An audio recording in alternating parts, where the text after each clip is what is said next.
if they notice this.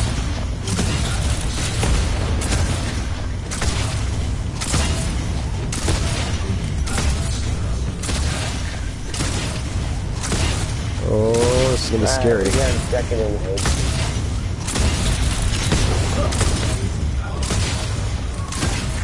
Come on.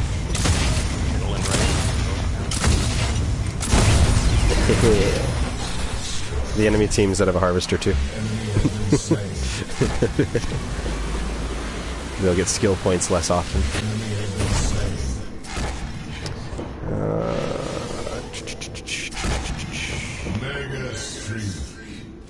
Mega Streak. So yeah, I think I like the deck I got picked out for Twin Blaster. Yeah. Yeah, I'm pretty happy with this deck that I built. Fuck these crux. Got him. Yeah, I slightly tweaked this core, deck. By the way. Yeah, I can see the damage being dealt. Alright. Let me know if there's ads building up there. If there's a bunch of creeps building up, let me get in and clear that shit. Sweet. Yeah, that would be Well, fuck them. Why is she yelling retreat? I got this. I got this. Drew, you're at full health. Of course you got it. Good job, buddy.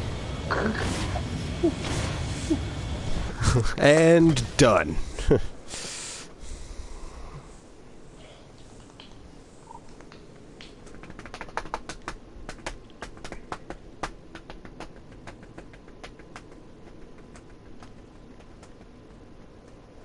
Drew didn't die once. Yay. That was awesome. Nope. Let me go pee real quick and then, well, I'll ready up while it searches for the match. But Okay. I'll Ooh. go pee and I'll be right back. We got a Twitter follow. Nice. Reveal tribute. Yay, hero level 2. Got a couple likes on the tweets. I'm almost at 4. Ooh, I'm almost howitzer level 5. Ooh. I think one more match. Happy I beat skirmish finally. Okay. I clicked ready. I'm gonna go pee real quick. I'll be back in like 45 seconds. Go Beans. Master challenge. Oh, I almost have enough to unlock the master challenge. 42,000 out of 75,000. Paid $32. Or you save those points to apply to cards. Yeah. Card decks. Card decks are like 10,000. Then there's a weekly pack that's 15,000 that you get to see what you'll buy. So right now there's Seek and Destroy, physical damage, Merciless, crit chance and attack speed increase with a unique passive of 12% crit chance against bleeding targets. And then Blood-Soaked Armor, physical armor and attack speed, and unique active for 6 seconds. When hit by a basic attack, apply a bleed stack to the attacker. So they seem to be cards that kind of... These 3 cards you would put in a single deck because they synergize. And you would put them on a character who would probably do physical damage up close and personal because you're getting physical armor, and then you're getting 2 attack speed buffs, a crit chance buff, and a physical damage buff. Looks interesting. Looks interesting. That would be good on like a... probably a Severog. Somebody gets close and dirty. Or a Rampage, or a Grux. Still can't figure out Steel. Can't figure out what he's utilized for. Nobody ever plays as him. He can put up a wall that the enemy team can't go through. Fun. Yeah, no, it was the first one I played, and I was like, I'm not enjoying this. Mm-hmm. It's kind of boring.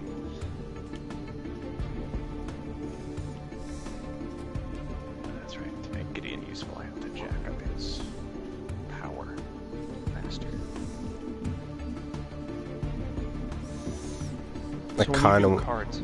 Yeah. Are you buying like the core card item, and then you boost it up before you buy another card item? I usually... Well, base items and then boost them up. I usually do a balance of like 2. So I'll do 2 cards, base cards, that I want to stack up. Right now, the deck that I just recently built, it also comes down to what your card costs are. So I've got my card costs at a kind of like a staircase, right? So my base cards I'll put in that I want to level up. One of them is only 2, and the other one is only 3. They're not very expensive item cards. And then the cards that I'm putting into them goes 1, 2, 4, and 2, 2, 3. So the points you get is 3 per level. So I'm able to at least upgrade, like, the first 3 points I get, I then dismantle my harvester key, so I can put my 2 item on and then apply a 2 item card to it. So right away I get an item card plus an upgrade. And then my next level up of 3, I can apply my second item card that has 3 slots. And then my next level up of 3, I'll save it, and then I'll wait until I get a level up of 6, and then I'll go back in and I'll add a second card to the first one, and then I'll add a 3rd item card. So I just kind of balance it out based on how much points I earn over time. So the biggest thing with cards, the biggest thing with cards, Jin, and whether if you want to complete them or not, with it more in the MOBA genre, is if you complete a card, which is three upgrades, completes a card, what that bonus gives you. So, like if there's one that has a really good bonus, say like if you complete it, it gives you 10 extra energy damage if we're playing Gideon. Well, if that's more of like an early card thing, you can easily stack that if you have enough of, say, like 1 upgrades to just, basically that card costs you, say, 3, and then you put on 3 1 upgrades. So it costs you 6, and then gives you plus 10 energy, which is equivalent to, like, say, a 2 or a 3 upgrade. So you just gotta look at those cards. Yeah, figure out what your early more card efficient. Figure out your early game based on what he works best with. Yes, you can discard them. You discard them for the points to get them back. But so when you discard a card, Gideon, though, like he's played Gideon before, Dreed. He knows the stack he needs to run. But just for the cards itself, when you discard a card, it's gone forever. So if you've upgraded something fully and you discard a few item slots, individual upgrades yes, off of the card. Yes, and you get the point back. But you can't put that card back onto anything. That card has now been destroyed. Okay. So for Gideon, I would probably focus on just like energy damage. Yeah. And I mean, energy pin isn't bad, but definitely like cooldown and mana are a big thing, just because his mana costs are high enough that you can run pretty easily, which is out of mana. Ultimately, it's a like identical build deck base as you would for Howitzer.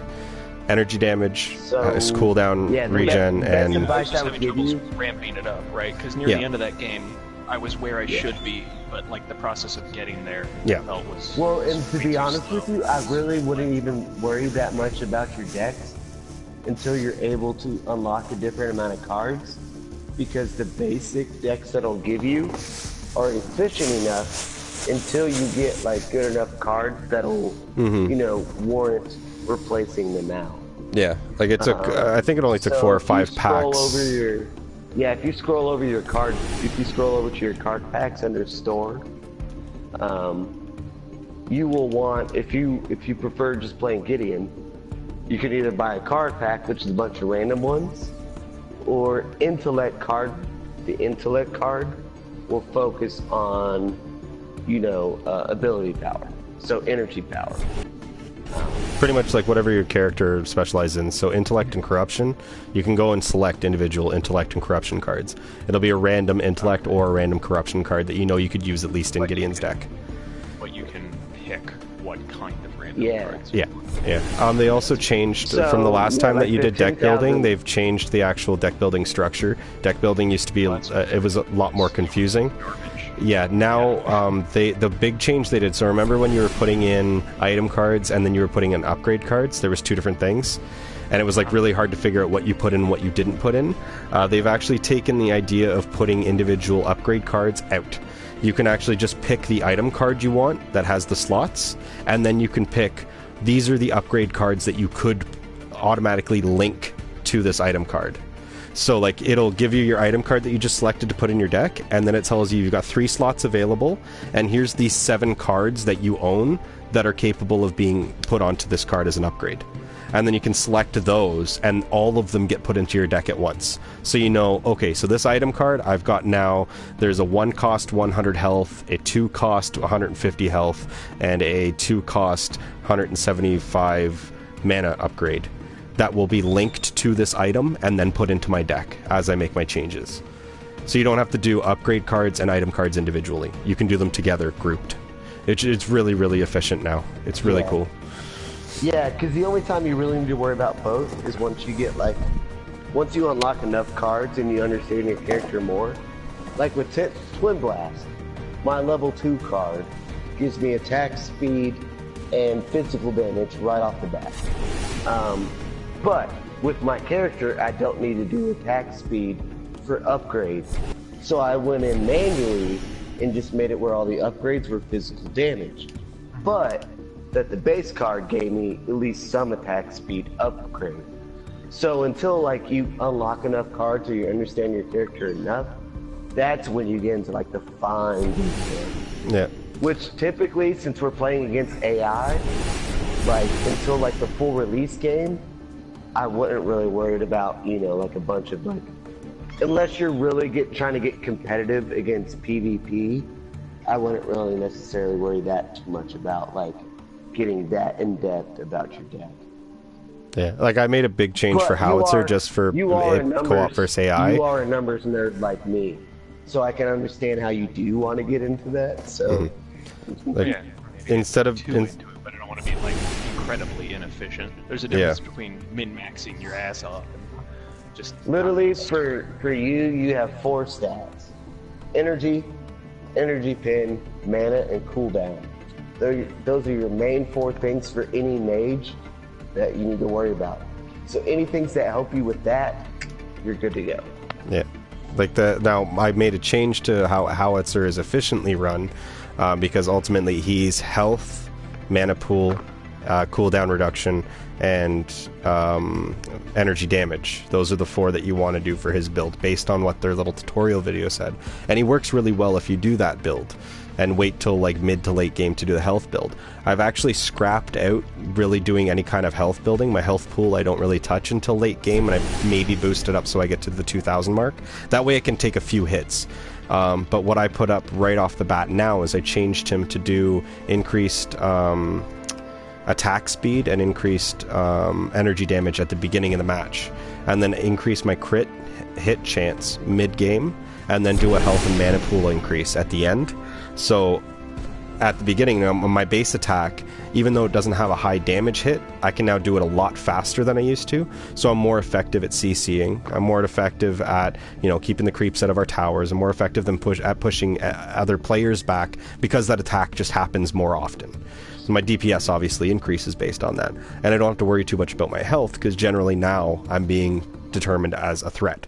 Now, it's not the recommended Howitzer build, but I found for AI versus co-op versus AI, it's perfect. Because the AI isn't smart enough to try to push on me. They don't realize I'm not building health, you know. What I found out that sucks, Jim, is because, like I said, I played a lot of Gideon before Twin Blast came out, but I didn't play too much. As I was reading the Reddit, apparently there was a card called Shockwave, where the active would knock the enemies in the air, and you used to be able to cast that at the same time you cast your ultimate on Gideon. So you used to be able to dive in, cast your ultimate, and then do the active on the item that launched all your enemies in that area in the air for 3 seconds, so they just sat in your ultimate. Well, yeah, apparently they patched that, so you can't do that. I guess they found that a little too powerful. Oh, shit. Because imagine if you had some CC that would knock everybody around you in the air for, 3 seconds as you're casting your ultimate.